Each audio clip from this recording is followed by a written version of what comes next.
तो इस पार्ट की शुरुआत में हम डेव को देखते हैं जो उस बच्चे को लेकर होम ऑफ होप आ जाता है, जहां वहां की इंचार्ज उस बच्चे को कुछ दवाई देकर सुला देती है और डेव से कहती है कि अगर आज तुम इसे समय पर यहाँ नहीं लाते तो ये बच नहीं पाता, क्योंकि ये बच्चा बहुत ज्यादा वीक है। ये सुन के डेव इंचार्ज से पूछता है कि इसके पास कितना समय बचा है, तो इंचार्ज डेव को बताती है कि ज्यादा से ज्यादा 3 महीने। ये सुन के डेव उस बच्चे को ठीक करने के लिए लाइफ सस्टेनिंग फ्रूट्स खरीदने के लिए जाने लगता है, पर वो इंचार्ज डेव को रोक देती है क्योंकि लाइफ सस्टेनिंग फ्रूट बहुत ज्यादा महंगा था और अगर डेव उस बच्चे के लिए उस फ्रूट को खरीदता तो उसे पूरी जिंदगी ट्रेजर हॉल में बेकार सी नौकरी करनी पड़ती। अब ये सुन के डेव इंचार्ज से कहता है कि पर ये सिर्फ एक बच्चा है और इसे फ्यूचर में बहुत कुछ हासिल करना है, जिस पे इंचार्ज डेव से कहती है कि तुमने पिछले कुछ सालों में होम ऑफ होप के लिए बहुत कुछ किया है, इसलिए तुम्हें और कुछ करने की जरूरत नहीं है। पर डेव नहीं मानता क्योंकि डेव उस बच्चे को ठीक होता हुआ देखना चाहता था, इसलिए डेव लाइफ सस्टेनिंग फ्रूट लेने के लिए निकल जाता है और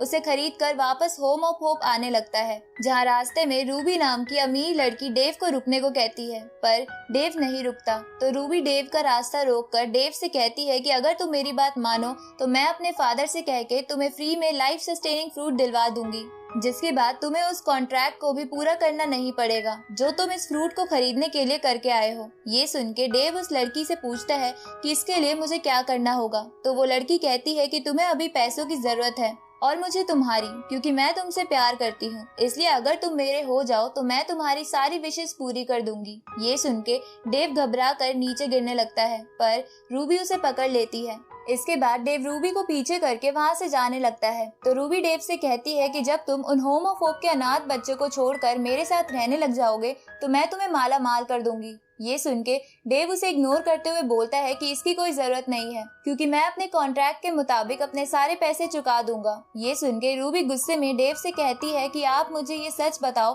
कि मुझ में कौन सी कमी है जिसकी वजह से तुम मुझे पसंद नहीं करते। ये सुन के डेव कहता है कि ऐसा तो कुछ नहीं है, बस तुम मेरे टाइप की लड़की नहीं हो। तो ये सुन के रूबी कहती है कि तुम्हें किस टाइप की लड़कियां पसंद है, मैं वैसी बन जाऊंगी। पर डेव उसे कुछ नहीं बोलता और आगे बढ़ने लगता है, लेकिन ये सारी बातें माइक ने सुन ली थी, जिसकी वजह से वो डेव पर जोर जोर से हंसने लगता है क्योंकि उसे यकीन नहीं आ रहा था कि कोई लड़की डेव को पसंद भी कर सकती है। तभी डेव के पास 2 सैनिक आते हैं और उससे कहते हैं कि आपके टीचर ने आपको अर्जेंट बुलाया है। इस तरफ हम माइक की मॉम को देखते हैं जो बहुत सारी अलग अलग लड़कियों की पिक्चर देखकर उन्हें कंपेयर कर रही थी। तभी वहाँ माइक आ जाता है तो उसकी मॉम उससे पूछती है कि क्या तुम्हें उस आइलैंड पर कुछ मिला, जिस पे माइक कहता है कि नहीं, वहाँ पर कुछ नहीं था। इसके बाद माइक अपनी मॉम से बोलता है कि आपको क्या हुआ है जो आपने इतनी अर्जेंट मुझे यहाँ बुलाया है, जिस पे माइक की मॉम उसे कहती है कि मुझे कुछ नहीं हुआ है पर मुझे तुमसे कुछ इम्पोर्टेंट बात करनी है। इसके बाद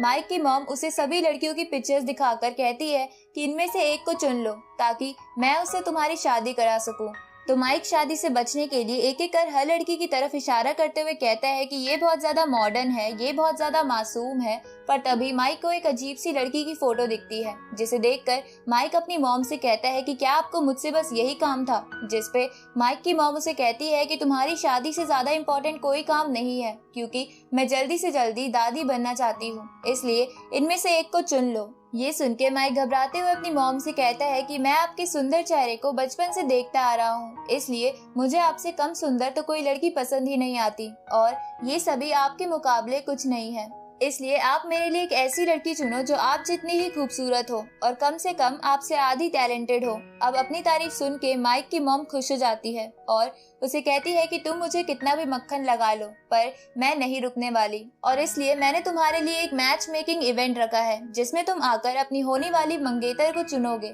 ये सुन के माइक डर जाता है और वहाँ से बचकर भागने के लिए कहता है कि मुझे लगता है कि ग्रैंड एल्डर मुझे बुला रहे हैं और ये कह के माइक वहाँ से भाग जाता है, जिसकी वजह से माइक की मॉम को बहुत गुस्सा आता है। इस तरफ माइक बोलता है कि उसकी मॉम का शादी के लिए रिश्ता ढूंढना डेव के साथ रहने से भी ज्यादा बुरा है। तभी माइक सोचता है कि अगर सच में उसकी शादी हो जाए तो, पर तभी उसके माइंड में एक थॉट आता है कि अगर वो अपनी बीवी को किस करने जाए तो कहीं पियरलेस बीट की वजह से डेव भी ऐसा ना कर ले, और ये सोचकर माइक का दिमाग खराब हो जाता है। तभी उसके फादर उसे वहाँ देखकर चेन से बांधकर उसे फिर से नीचे गिरा देते हैं और उसे कहते हैं कि तुम्हारी मॉम तुम्हारी शादी तुम्हारे भले के लिए करना चाहती है, जिसपे डेव उनसे पूछता है कि क्या आप भी मुझे यहाँ शादी के लिए लेक्चर देने आए हो। जिसपे माइक के डैड मना करते हैं और उससे कहते हैं कि मैं तो इस बारी तुम्हारी मदद करना चाहता हूँ। इसके बाद माइक के फादर माइक को कहीं जाने का आइडिया देते हैं, जिसपे माइक पहले मना करता है। तो उसके फादर उसे कहते हैं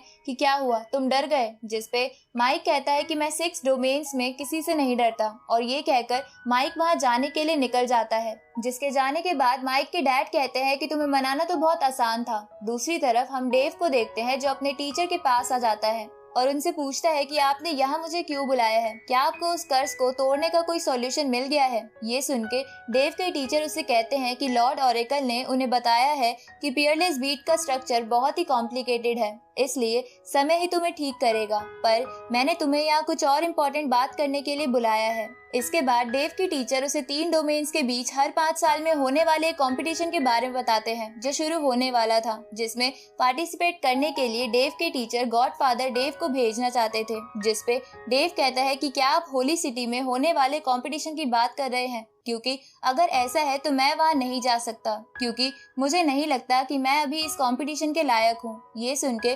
गॉडफादर डेव से कहते हैं कि तुम उस कंपटीशन में पार्टिसिपेट करने वाले कई लोगों से बेहतर हो, और वैसे भी मैं चाहता हूँ कि तुम उस कंपटीशन में जाके बस अपना एक्सपीरियंस गेन करो और आउटसाइड वर्ल्ड घूमो। तो ये सुन के डेव वहाँ जाने के लिए मान जाता है। इसके बाद गॉडफादर डेव को बताते हैं कि अगर तुम उस कंपटीशन में टॉप 16 में आ गए तो तुम्हें बहुत सारे प्राइजेस मिलेंगे, और अगर तुम उसमें जीत गए तो तुम्हें एक आर्टिफैक्ट मिलेगा जो हो सकता है तुम्हारे ये कर्ज तोड़ने में तुम्हारी मदद कर सके। ये सुन के डेव होली सिटी में जाने के लिए और भी एक्साइटेड हो जाता है, और इसी के साथ ये पार्ट यहीं खत्म होता है।